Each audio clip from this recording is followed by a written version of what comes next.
খুলনার খালিশপুর ক্রিসেন্ট গেটে গোয়ালপাড়া কমিউনিটি সেন্টারের সামনে এক বাসা থেকে ৬৯৭ বস্তা সরকারি চাল উদ্ধার করেছে পুলিশ। প্রতিনিধি কাজী আতিক জানান, আজ সকাল ১১টায় ৮ নং ওয়ার্ড কাউন্সিলর কার্যালয়ের সামনে দিন মোহাম্মদ মঞ্জিল থেকে সুমন মল্লিক নামে এক ভাড়াটিয়ার ভাড়ার ঘর থেকে এ চাল জব্দ করা হয়। গোপন সংবাদের ভিত্তিতে খালিশপুর থানার ওসি মোহাম্মদ তৌহিদুজ্জামানের নেতৃত্বে পুলিশের একটি দল দিন মোহাম্মদ মঞ্জিলে অভিযান চালায়। এ সময় পুলিশের উপস্থিতি টের পেয়ে সুমন মল্লিকের ঘর থেকে চাল সরিয়ে নেওয়ার চেষ্টা করে চাল কালোবাজারিরা চোরা কারবারিরা পালিয়ে গেলেও সুমন মল্লিকের ভাড়া নেওয়া ঘর ও পার্শ্ববর্তী প্লাটিনাম জুট মিলস স্টাফ কোয়ার্টারে রক্ষিত ৬৯৭ বস্তা চাল উদ্ধার করে পুলিশ। পরে খুলনা জেলা প্রশাসনের নির্বাহী magistrate Nazmus Sakib mobile court বসিয়ে চালগুলি জব্দ করে আইন ব্যবস্থা নেওয়ার নির্দেশ দেন খালিশপুর থানাকে। খালিশপুর থানার ওসি মোহাম্মদ তৌহিদুজ্জামান জানান, উদ্ধারকৃত ৬৯৭ বস্তা চাল জব্দ করে খাদ্য গোডাউনে রাখা হয়েছে। কালোবাজারি ও এ ঘটনার সাথে জড়িতদের বিরুদ্ধে আইন অনুযায়ী ব্যবস্থা নেওয়া হবে।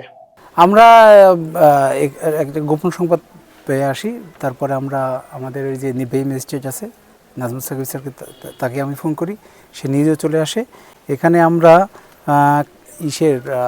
নিউজটা পাই যে এক ভাড়া বাসায় সুমন বা বস্তা সুমন নামে কোনো এক ব্যক্তি মাল মজুত করে রাখছে, সরকারি মাল খাদ্যগ্রামের। পরবর্তীতে আমরা ঘটনাস্থলে আসি অনেক অফিসার ফোর্স নিয়ে, একটা রিমোট এরিয়া, এই জন্য ওটার আনুমানিক মূল্য হবে ৫,৫৮,০০০-এর মতো। তবে যারা জড়িত থাকে, সে ফুড বা অন্য কেউ বা যে কোনো লোক হতে পারে, আমরা কোনো মতে ছাড় দেবো না। ঘটনার সহিত যারা যারা জড়িত এবং যে মাধ্যমে জড়িত সবগুলোই আমরা তদন্তে বের করে নিয়ে আসবো ইনশাল্লাহ। আনুমানিক ১২টার দিকে একটি তথ্য পাই যে এখানে কিছু চালের বস্তা পাওয়া যাচ্ছে, যেগুলো আসলে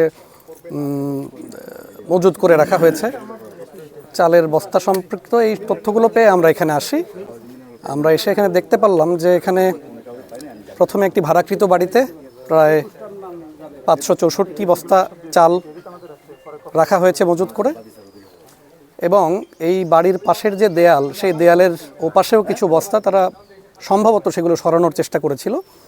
এখানেও প্রায় ১৩৩ বস্তা চাল আমরা পাই। এই সব মিলিয়ে ৬৯৭ বস্তা চাল এবং ১০৭টি খালি বস্তা আমরা পাই এখানে।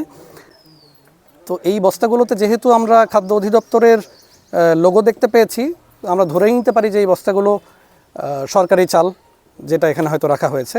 অভিযুক্ত এবং সন্দেহভাজন ব্যক্তি যারা এই কাজটির সাথে সম্পৃক্ত থাকতে পারে, তাদের বিরুদ্ধে প্রয়োজনীয় পরবর্তী আইনানুগ ব্যবস্থা গ্রহণ করার জন্য আমরা ওসি সাহেবকে বলে দিয়েছি।